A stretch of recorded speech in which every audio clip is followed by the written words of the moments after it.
Hello and welcome back to From Stats to Chats. Today is day one of my new series, The 12 Days of Data. I'm Amanda Stewart and I manage the distribution channels in North America for the Microsoft Teams Rooms business. This series of short videos will provide a stat or a trend about Teams Room or hybrid work, and we'll translate that data into useful information that you can use to start conversations with your customers.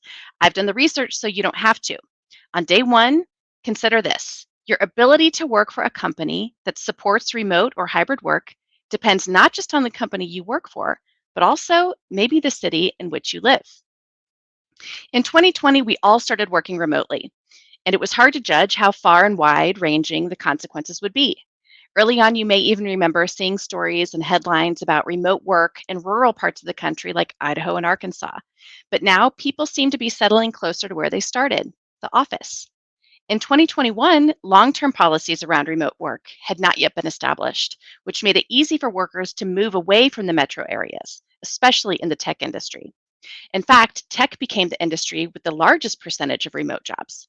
People were no longer required to live near their company headquarters in San Francisco or New York City, for example. Today, however, more technology companies have implemented requirements for employees to spend at least some time on site, causing workers to be near, but not necessarily in, the larger cities. What are the new office norms? People may be returning to city business centers, but they're still seeking the flexibility that they experienced over the past few years. Whether their workers are longtime locals or new arrivals, for now, most mid to large companies aren't rushing into hard and fast 40 hours a week in person requirements. According to our Work Trend Index research, the average company requires 2.3 days per week on site. While the average employee is actually on site 2.2 days per week, they'd prefer to go in for the average of 1.7 days instead. The data also shows that the most popular day for hybrid workers to go into the office is Wednesday, and I bet you can guess the least popular. Unsurprisingly, it's Friday. So, does the location matter? Austin was early on to this hybrid way of working. As we mentioned in the last video From Stats to Chats, hybrid work is not new.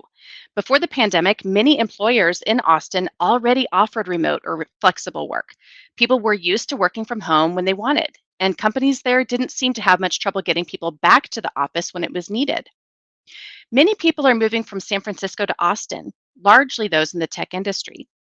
In fact, Austin has the highest occupancy rate of any major city in the US, and San Francisco has one of the lowest. So, is this an additional data point that shows us flexible work options bring in the talent from all over the country and motivates employees to not only move, but also creates a workforce that is willing to come into the office when the company needs or want them to? Something to consider.